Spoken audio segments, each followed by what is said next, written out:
কৃষক বন্ধুর যে ফর্মগুলো দিয়েছে ওই ফর্মগুলো কী কী ফিল আপ করতে হবে একটু দেখে নিন।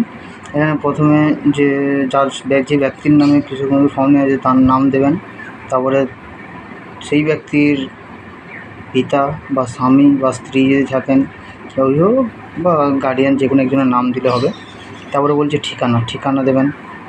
তারপরে জেলা, তারপরে ব্লক দেবেন, তারপরে গ্রাম পঞ্চায়েত দেবেন, তারপরে মৌজা গ্রাম যেটা দিতে পারেন, মৌজা দিতে পারেন, গ্রাম একই দেবেন।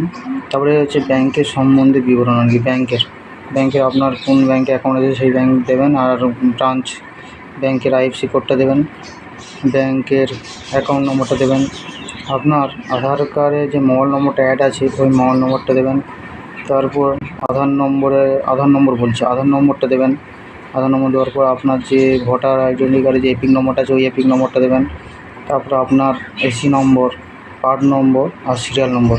ওই ভোটের সময় একটা রিসিভ কপি দিয়েছে, ভোট দিতে গেলে যে রিসিভ কপিটা নিয়ে গিয়েছিলেন ওইখানে দেখবেন, ওখানে এসি নম্বর, কার্ড নম্বর, সিরিয়াল নম্বর অবশ্যই পেয়ে যাবেন। আর নাহলে মোবাইলে সার্চ করে দেখে নিতে পারেন, ভোটার ইনফরমেশান বলে সার্চ করবেন, এপিক নম্বরটা দিলে অবশ্যই পেয়ে যাবেন।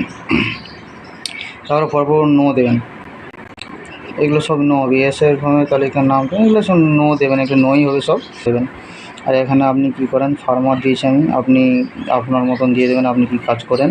তারপর দেখবেন আপনার যে চাষযোগ্য জমির বিবরণ বলছেন, চাষযোগ্য জমির বিবরণ জিএল নম্বরটা দিয়ে দেবেন, তারপর ক্ষতির নম্বরটা দিয়ে দেবেন, তারপর আপনার দাগ নম্বর।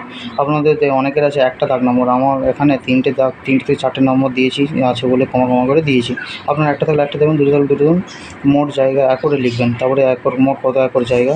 তারপরে এইখানটায় বলেছে খতিয়ান তারিখ, রেকর্ডের যে খতিয়ান তারিখ বলতে দেখবে একদম নিচের দিকে, এই রেকর্ডের নিচের দিকে, এইখানে দেখবে নিচের দিকে থাকে রেকর্ডের যে ডেটটা ওই ডেটটা এখান থেকে সেটা থেকে লিখে নেবেন। আপনাদের জমি দখলের ধরন বলছে, দখলের ধরন আপনাদের মতন লিখে দেবেন। এখানটা দু রকম লিখেছি, উত্তরাধিকার সূত্রে আর আদার্স বলে দু রকম আছে, তাই জন্য দুটো বাই দিয়ে দুটো লিখেছি। তারপর একটা ইনকাম ট্যাক্সের কথা বলেছে, নো দিয়েছি, আপনার মতো আপনি দেবেন। তারপর বলছে সামনের পেজে যদি স্বামী থাকেন পরের পেজে স্ত্রী হবে, সামনের পেজে যদি স্ত্রী থাকেন তাহলে পরের পেজে স্বামী হবে, আপনার মধ্যে দেবেন। তাহলে এখানে আমি সামনের পেজে স্বামী আছে বলে এবারে স্ত্রীর বিবরণ দিয়েছি, স্ত্রীর হচ্ছে নাম দিয়ে দেবেন, আমি দিয়েছি নাম দিয়েছি, আপনার দিয়ে দেবেন। আর স্ত্রীর যে ব্যাংকের বিবরণগুলো পরপর দিয়ে দেবেন। এখানে যেমন দিয়েছি ব্যাংকের শাখা, ব্যাংকের আইএফসি কোড, ব্যাংকের অ্যাকাউন্ট নম্বর আর আধার নম্বর যুক্ত নম্বর, যেটা নম্বরটা আধার কার্ডে আছে ওটা দিয়ে দিলে হবে। তারপরে আধার নম্বর, তারপর হচ্ছে এপিক নম্বরটা দেবেন, এপিক নম্বরে এসি নম্বর, কার্ড নম্বর আর সিরিয়াল নম্বর। তারপর এগুলো সব নোই দেবেন, সব যা আছে টোটাল 1 2 3 4 5টা নো দিয়ে দেবেন। তারপরে আমার এখানে স্ত্রী ছিলেন আর কি, স্ত্রী হাউস ওয়াইফ দিয়েছি। এখানে যদি আপনার স্বামী হয় তাহলে স্বামী দেবেন, যা কাজ করেন সেই হিসেবে দেবেন। এখানে স্ত্রী আছে তাই হাউস ওয়াইফ দিয়েছি। তারপর সুবিধাভোগীর স্বাক্ষর, অর্থাৎ যে সুবিধা পাচ্ছেন সেই ব্যক্তির সই এখানে করতে হবে, বাস এইটুকুন।